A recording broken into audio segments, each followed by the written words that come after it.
और उसके बाद अगर जरूरी होगा तो हम एक्शन करेंगे। लेकिन आप मेरे खिलाफ बोल रहे थे, इसीलिए हम आपको तबाही किए, बड़ाई कर दी। खूब करिए, मेरे खिलाफ करिए, हम आपको तारीफ करेंगे।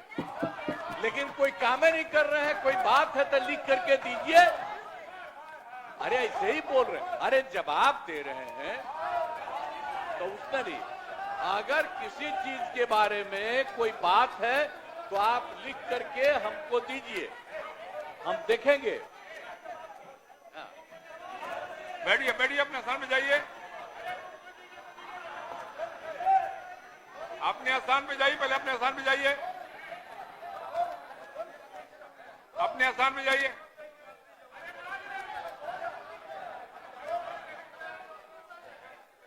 अपने स्थान पे बैठिए, जाके अपने स्थान पे बैठिए, जाइए जाइए, अरे जाइए ना, बैठिए, बैठ जाइए बैठ जाइए। अरे आप बैठिए, हो गया, बैठिए आराम से, सबका सुनिए क्या कर रहे हैं। अशोक कुमार सिंह, पूरक पूछिए। अध्यक्ष महोदय, पूछता हूं। पूरक पूछिए, पूरक। उत्तर प्राप्त है। अध्यक्ष महोदय, मेरा प्रश्न है कि रामगढ़ प्रखंड के शौका निर्माण कार्य शेष हैं और कुछ में निर्माण कार्य में काफी देरी हुई है, तो सभी को हम लोग समेकित रूप से इस बार टेकअप कर लेंगे, क्योंकि इस बार राशि भी उपलब्ध है।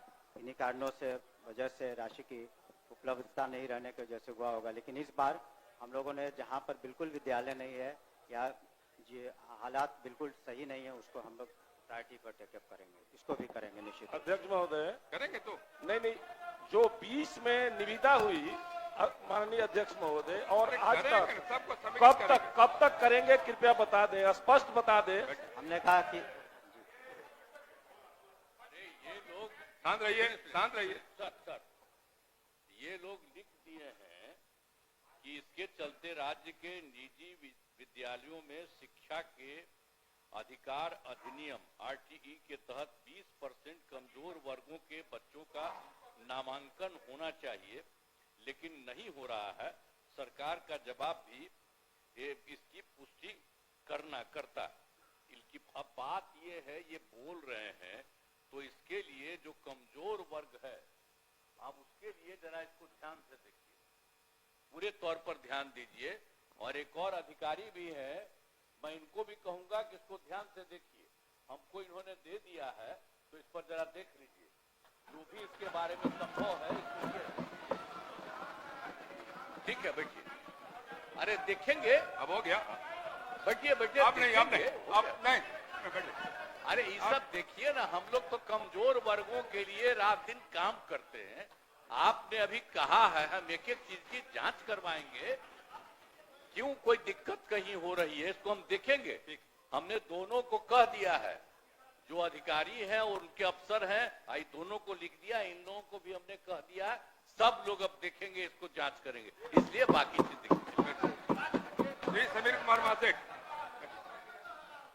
महोदय, राज्य के सरकारी विभागों में राज्य कर्मियों को अपने पद के अनुसार उसे 7वें वेतन आयोग के तहत मूल वेतन के साथ ग्रेड पे दिया जा रहा है और लेवल भी निर्धारित है, जबकि बीपीएससी टीआर1, बीपीएससी पीआर2, बीपीएससी टीआर3 द्वारा चयनित अध्यापक एवं सक्षमता पास विशिष्ट शिक्षकों को का ना ही ग्रेड पे निर्धारित किया गया है और ना ही लेवल तय किया गया है। सिर्फ नियोजन के तहत वर्ग 1 से 5 के अध्यापकों को एवं विशिष्ट शिक्षकों को 25,000, वर्ग 6 से 8 के अध्यापक को 28,000, वर्ग 9 से 10 के अध्यापक एवं विशिष्ट शिक्षकों को 31,000, वर्ग 11 से 12 के अध्यापक एवं विशिष्ट शिक्षकों को 32,000 रुपया मूल वेतन दिया जा रहा है, जो 7वें वेतन आयोग से बिल्कुल अलग है, जिसके कारण भविष्य में अध्यापक एवं विशिष्ट अध्यापकों को 8वें वेतन आयोग के लाभ से वंचित रहना पड़ सकता है, जबकि उक्त शिक्षकों को भी राज्य कर्मी का दर्जा प्राप्त है। अतः उक्त शिक्षकों के हित में पद के अनुसार शिक्षकों को ग्रेड पे तथा लेवल निर्धारित करने हेतु हम सदन के माध्यम से सरकार का ध्यान आकृष्ट कराते हैं। माननीय मंत्री शिक्षा विभाग। अध्यक्ष महोदय, वस्तु स्थिति यह है कि पंचायती राज संस्थाओं एवं नगर निकाय संस्थाओं द्वारा नियुक्त शिक्षकों को समान कार्य के बदले समान वेतन देने से संबंधित माननीय सर्वोच्च न्यायालय में दायर SLP C संख्या 20/2018 बिहार सरकार एवं अन्य बनाम बिहार माध्यमिक शिक्षक संघर्ष समिति एवं अन्य के साथ दिनांक 10/5/2019 को पारित आदेश, जिसमें माननीय उच्च न्यायालय के द्वारा समान कार्य के बदले समान वेतन देने हेतु पारित आदेश को निरस्त कर दिया गया है। राज्य सरकार पंचायती राज संस्थाओं एवं नगर निकाय संस्थाओं द्वारा नियुक्त शिक्षकों को बेहतर वेतन एवं सेवा शर्त हेतुकृत संकल्पित रही है। राज्य सरकार ने सहानुभूति पूर्वक इन शिक्षकों को 1/9/2020 से EPF योजना, जिसमें राज्य सरकार के द्वारा लगभग 5% अंशदान दिया गया है, से आच्छादित करते हुए दिनांक 1/4/2021 से 15% का वेतन वृद्धि किया गया। पुनः राज्य सरकार द्वारा स्थानीय निकाय शिक्षकों को बेहतर सेवा शर्त एवं वेतन प्राप्त हो के परिप्रेक्ष्य में बिहार विद्यालय विशिष्ट शिक्षा नियमावली 2023 अधिसूचित किया गया। नए शिक्षकों की नियुक्ति हेतु बिहार राज्य विद्यालय अध्यापक नियुक्ति स्थानांतरण अनुशासनिक कार्रवाई एवं सेवा शर्त नियमावली 2023 अधिसूचित किया गया। सरकार द्वारा इन दोनों नियमावली से नया पद सृजित किया गया। यह पद 7वें वेतन आयोग लागू होने के बाद सृजित किए गए हैं, इसलिए यह पद 7वें वेतन आयोग द्वारा निर्धारित पदों में सम्मिलित नहीं है। सरकार द्वारा सरकार के अन्य बहुत सारे पद सृजित किए जाते हैं जो 7वें वेतन आयोग में सम्मिलित नहीं होते हैं। इन दोनों नियमावली के तहत वर्ग 1 से 5 के शिक्षकों को 25,000, वर्ग 6 से 8 के शिक्षकों को 28,000, वर्ग 9 से 10 के शिक्षकों को 31,000 एवं वर्ग 11 से 12 के शिक्षकों को 25,000 प्रारंभिक वेतन निर्धारित करते हुए पे मैट्रिक्स का निर्धारण किया गया। उक्त नियमावली के तहत शिक्षकों को बेहतर प्रोन्नति का लाभ दिया गया।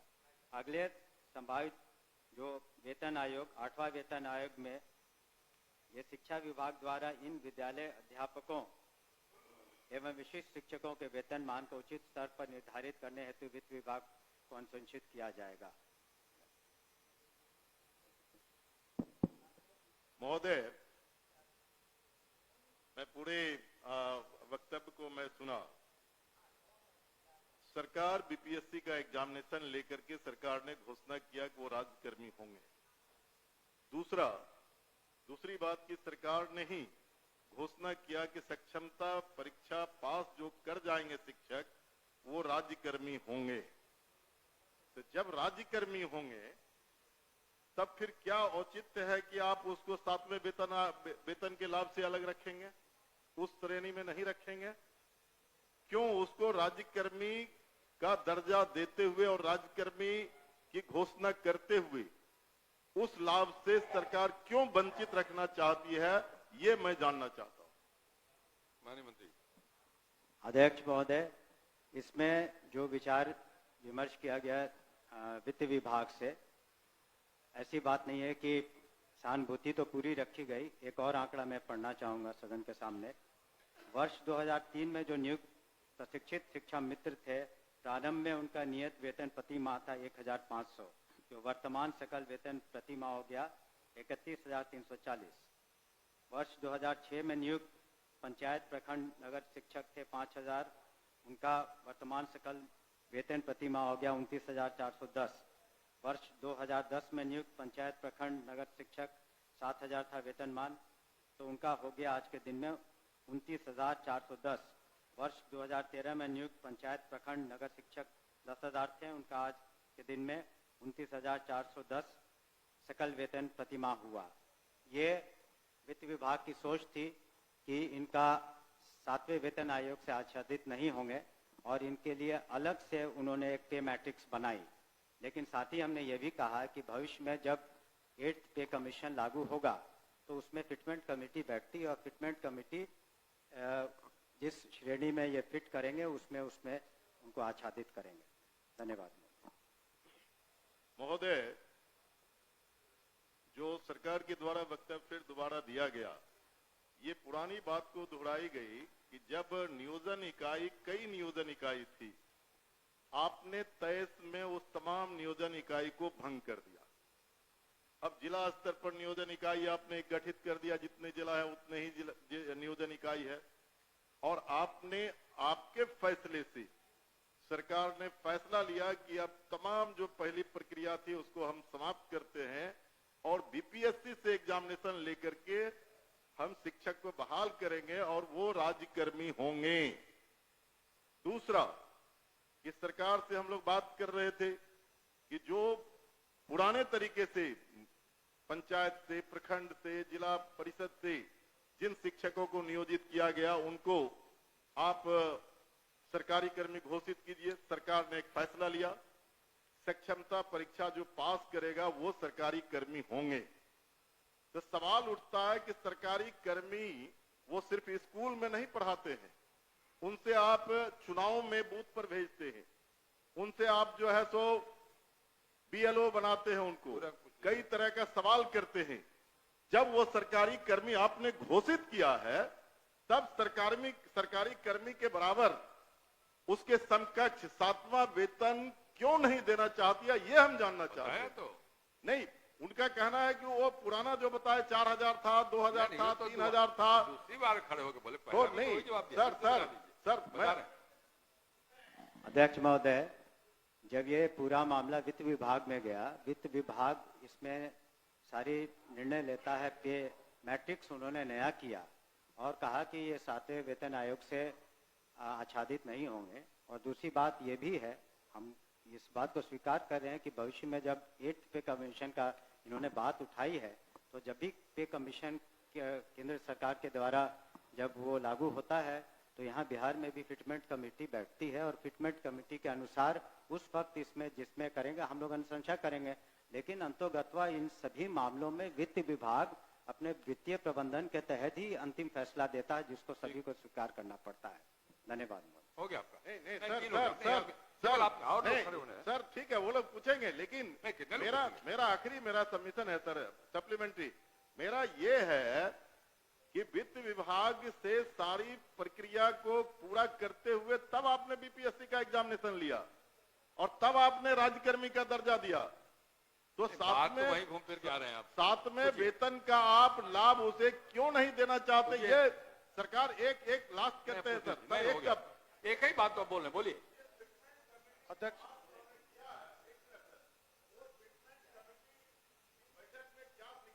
इन मुद्दों को रखा जाएगा, कह तो रहे। हमने तो कहा ही कि जब 8 कमीशन का जो उसमें फाइंडिंग्स आएंगी, तब बिहार में जब फिटमेंट कमेटी होगी तो अलग अलग विभाग का उसमें टेकअप किया जाता है, तो उस वक्त विचार किया जाएगा निश्चित रूप से। धन्यवाद। ओके।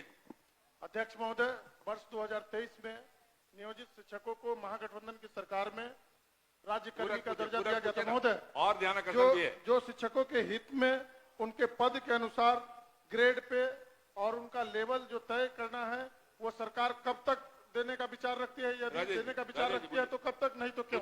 एक ही बात हो रही है।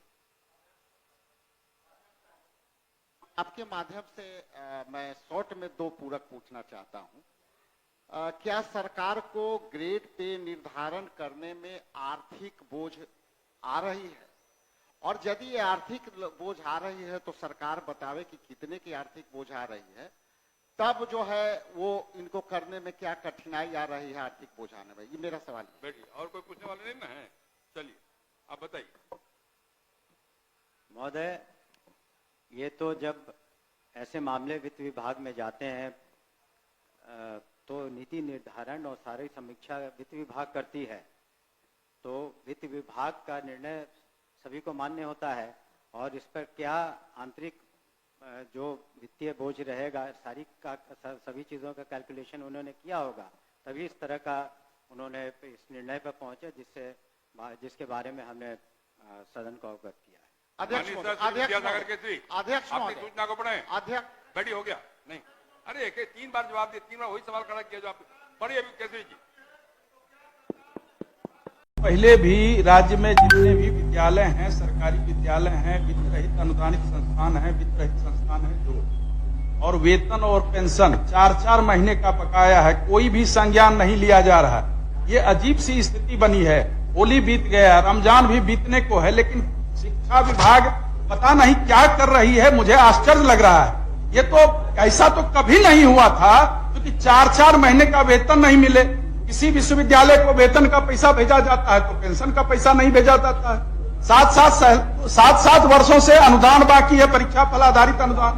सरकारी विद्यालयों में वेतन बाकी है, तो ऐसे तो नहीं चलेगा ना। हम लोग सदन में आते हैं, उसके प्रतिनिधि हैं, बात आने से नहीं होगा सभापति महोदय ना। तो मंत्री जी तो महोदय बैठे हुए हैं, वित्त मंत्री महोदय संज्ञान भी लिए थे, तो क्या वेतन नहीं दिया जाएगा? यही कह दिया जाए। ये बहुत ही गंभीर बात है, इसको हल्के में नहीं लिया जाना चाहिए महोदय। दिक्कत बैठिए सुनिए। सभापति महोदय, मंत्री जी बोल रहे हैं। कल माननीय संजय जी ने हमें एक पत्र भी दिया था और उसमें जिक्र किया था कि CFMS के माध्यम से कुछ दिक्कतें हुई है, तो मैंने उसको जांच का भी आदेश दिया और ये भी हम जरूर सहयोग चाहते हैं इनसे।